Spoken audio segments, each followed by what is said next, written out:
Vamos lá, para não exceder o tempo. Comigo aconteceu o seguinte, né? Inventaram para mim um crime de que é vir com muita frequência aos Estados Unidos. Todo mundo sabe da minha proximidade com a família Trump, com pessoas do governo aqui. Comecei esse trabalho lá em 2018, pelo menos, se a gente for voltar no tempo.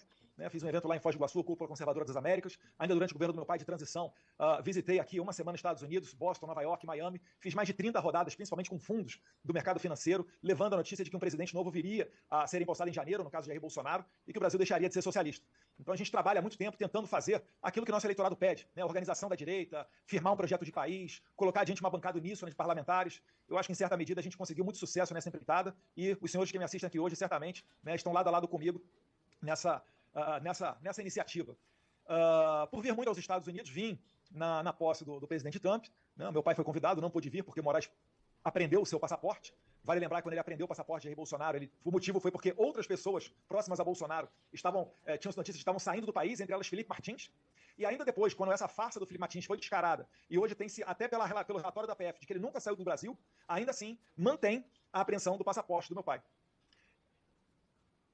De perto, o caso do deputado Daniel Silveira, que até hoje permanece preso, numa bizarrice, onde praticamente ele não tem direito à progressão de regime. Né? Ele deveria estar em casa, saindo para trabalhar e apenas se recolhendo durante o período noturno. Mas o Alexandre de Moraes ele tem esse desejo de se mostrar uma pessoa má, para assim ter o respeito dos outros, através da intimidação. É por isso que eu não exagero quando eu coloquei no meu Twitter, que foi incluso num dos inquéritos, quando eu chamo de gangster. Porque essa é uma prática de um mafioso, de um gangster. E ele, né, então, ali pelo final de fevereiro, recebeu uma demanda do Lindbergh Farias, que é o novo diretor-geral da Polícia Federal. Né? Isso daí mostra, mais uma vez, a disfunção com que o Brasil está vivendo. Ele pede as coisas, Alexandre de Moraes atende. Ele pediu a apreensão do meu passaporte. O grande problema que ocorreu é que eles não sabiam que, naquele momento, eu estava pousando nos Estados Unidos para passar uma semana, que é o feriado de Carnaval. Vim visitar alguns amigos aqui.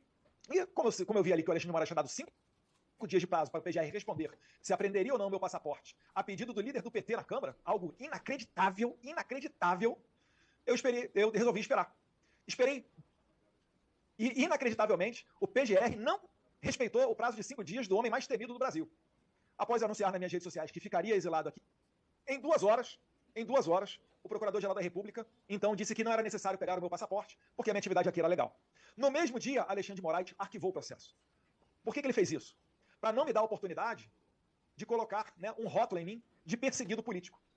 E aí começaram as matérias na imprensa, jogando junto com o regime, dizendo: Eduardo Bolsonaro não vota porque não quer, tá passeando, tá na Disney, etc.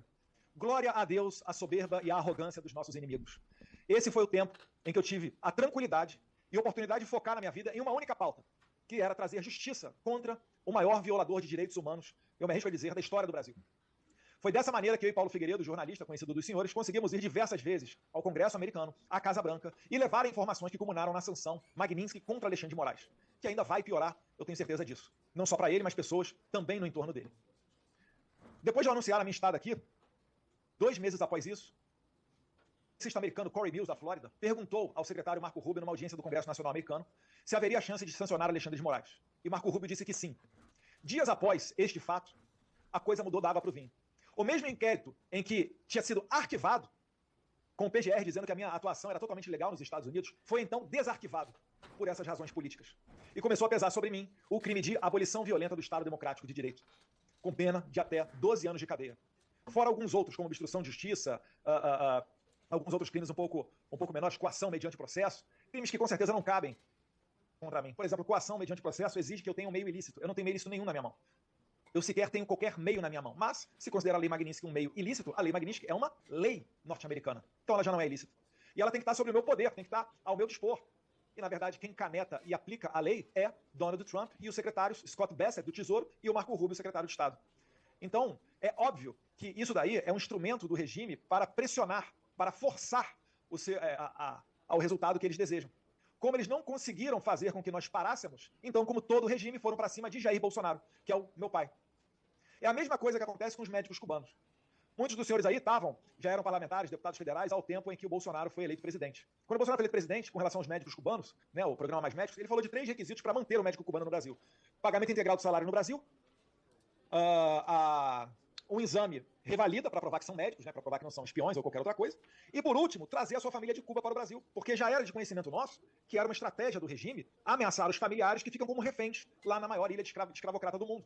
E assim Alexandre de Moraes está fazendo. Então, a cada vez que o Alexandre de Moraes dobra a aposta, ele nos dá a oportunidade de escancarar para o mundo inteiro que ele realmente é merecedor de todas as sanções. E não se enganem, né, não fiquem surpresos, na verdade, se isso for levado para a Europa, que é o próximo passo. Eu sei que Alexandre de Moraes, nesse momento, deve estar pensando, né, jogando junto com a Interpol, hoje, liderada por um brasileiro, para tentar fazer a minha apreensão. Mas também, a gente tem aqui bons aliados do nosso lado para evitar qualquer tipo de empreitada nesse sentido. E finalizo dizendo que, cada vez mais, ele vai jogando como o último, por exemplo, que é o crime de incitar invasão, né, incitar a autoridade internacional a invadir o Brasil ou a atos de guerra. Quando eu falo isso aqui nos Estados Unidos, para as autoridades, que eu estou sendo processado no Brasil por conta disso, as pessoas dão risada. É notório que a gente não praticou nenhum crime desse. A gente já viu, né? Político aí para cadeia por conta de problemas com corrupção, desvio, dinheiro público, etc. Golpe de Estado, certamente não é o caso de Jair Bolsonaro. E isso daí fica muito claro, finalizando, presidente, quando você vê que o Trump tem colocado adiante, não só a lei Magnitsky contra o Moraes, mas recentemente, agora, 2, 3 dias atrás, uma nova carta do FDC dá conta, né, a Comissão de Comércio americana, dando conta de que os países que forem contra, né, os países que servirem de suporte para o aparato de censura, serão não somente tarifados, mas correrão o risco de terem embargados chips americanos, né, semicondutores, para este país. Ou seja, o Brasil está flertando com ditaduras, está flertando com a perseguição, está normalizando esse tipo de conduta que acontece em países como Cuba, Venezuela e Irã, e vai sofrer as consequências disso.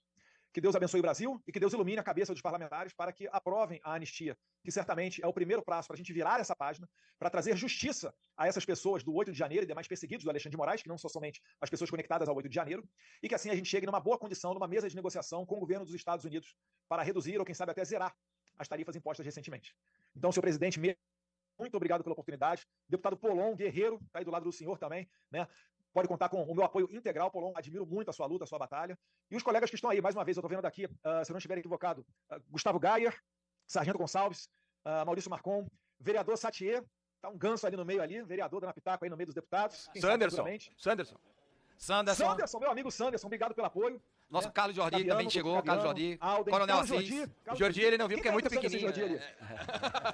Ei, Eduardo, Gaia, o Jordi tu não viu porque ele é muito pequenininho, daí todo mundo entendeu aqui. Ô, Eduardo, Gaúcho de Pelotas.